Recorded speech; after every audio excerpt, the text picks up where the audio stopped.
Вот я до сих пор удивляюсь таких людей, которые вот до сих пор вот это не мой родной язык, там и так далее, и тому подобное. Допустим, русский не мой родной язык. Я нахожусь в государстве Республики Казахстан. Прихожу в определенное заведение, сфера услуг, допустим, какие-то заведения, которые предоставляют услуги населению. Так я тоже считаю, что я не обязана разговаривать на неродном языке, получая услуги в своей родной стране.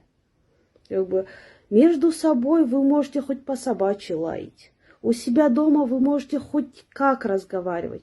На русском, на немецком, на английском, хоть на китайском. Мне вообще плевать. Это не мое дело, это меня не касается.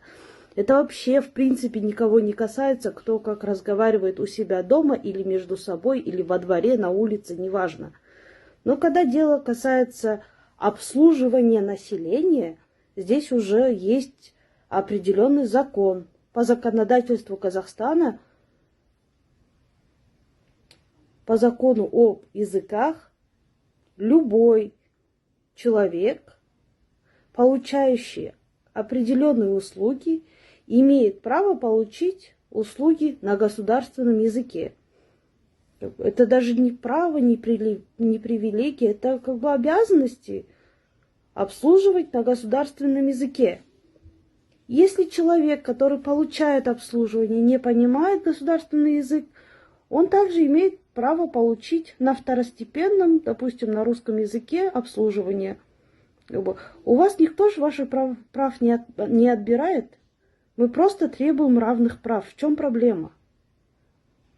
Мы хотим того же, что и вы. Получать на своем родном языке обслуживание. В чем проблема? Это же государственный язык. Мы же не просим на английском нас обслуживать или на китайском. Это государственный язык Казахстана, и все. И зачем вот это мусолить, без конца об этом говорить? Это даже в законодательстве прописано. А кто как разговаривает у себя дома между собой, это не наше дело.